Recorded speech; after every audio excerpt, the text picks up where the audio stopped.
Hey there, welcome back to another 5-minute book review. Let's see if we can keep it under 10 minutes. What do you think? I'm not holding my breath either. I'm your host, John Hartness, and I am a professional fantasy author, publisher, podcaster, editor, YouTuber, all of those things that I do. I don't know. There's all kinds of links down below. Click a link, follow me somewhere, whatever.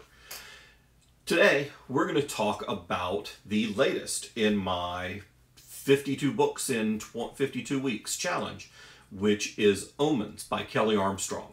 This is the first in Kelly Armstrong's Canesville series, which is a different series than the one that made her famous, which was her Otherworld series.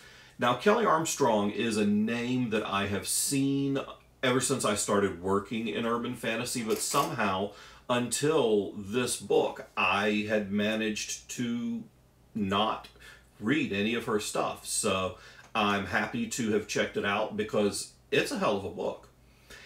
Now, an interesting thing about this book, if you follow me on Twitter or any of those things, you'll know that I'm a big fan of Rachel Kane's Stillwater Creek Lake.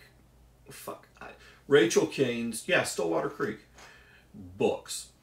It's her thriller series that she's doing for Amazon. I believe it's their 47 North imprint. And they are a master class in thriller writing. Well, the similarity in Omens and the Rachel Kane books is that in Stillwater Creek, the protagonist is a mother of two who has learned deep into her marriage that her husband is a serial killer. And then she was accused of helping him and all kinds of badness, and she's acquitted and exonerated, except people are coming after her, and stalkers and cyber stalkers and awfulness. Well, in this book, Omens, the protagonist Olivia finds out early in Act 1 that she's not the daughter of a couple of rich socialites from Chicago. She's their adopted kid because her real parents, well, they're notorious serial killers. So, boom, her life goes all topsy-turvy and shit because, oh look, not only is my daddy a psychopath, oh look, my mother helped him ritually murder 8 people. So there's this whole voyage of self-discovery and self-rediscovery about who is she, what are these people to her, are these people guilty? And in the meantime, she's shunted right out of her comfort zone and into this whole new world, and this world's got weird shit in it, y'all. This is what we call a closed world urban fantasy, which means that it takes place in basically our world, but normal people like you and me, okay, I don't know you. You might not be normal. I'm certainly not normal. Okay, but the average person on the street doesn't know that there are magical creatures, that there are fairies, that there are vampires, werewolves, witches, oh my. So the protagonist, Olivia, is thrust into this world, and magic keeps kind of creeping in and dripping into her life. And you get the sense through as the book evolves that Canesville is a lot more than it seems to be on the surface. So she's obviously laying the groundwork for more books. Sorry, I'm a little yawny. It's like 12:30 and I'm getting sleepy because, well, I'm old. So she's obviously laying the groundwork for future books in the series because we're just discovering little bits here and there.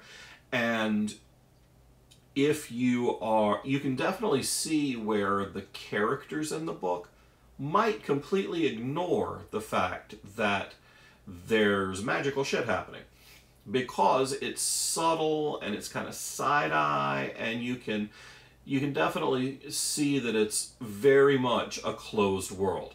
When I talk about that, I mean like Buffy was a closed world. Supernatural is a closed world. There's magical stuff, but it's over here. Even Harry Potter is a closed world. The Muggles don't know what the Muggles don't need to know. As opposed to an open world like True Blood. The True Blood TV show, and I'm assuming the books, I haven't read those yet. The True Blood TV show is very open world. Everybody knows that there are vampires. Faith Hunter's Jane Yellow Rock series is an open world series. As she puts it, vampires came out of the coffin in the 60s. So that's kind of the difference between a closed world and an open world series. This is very closed. And it reads a lot like a police procedural or a thriller or a mystery.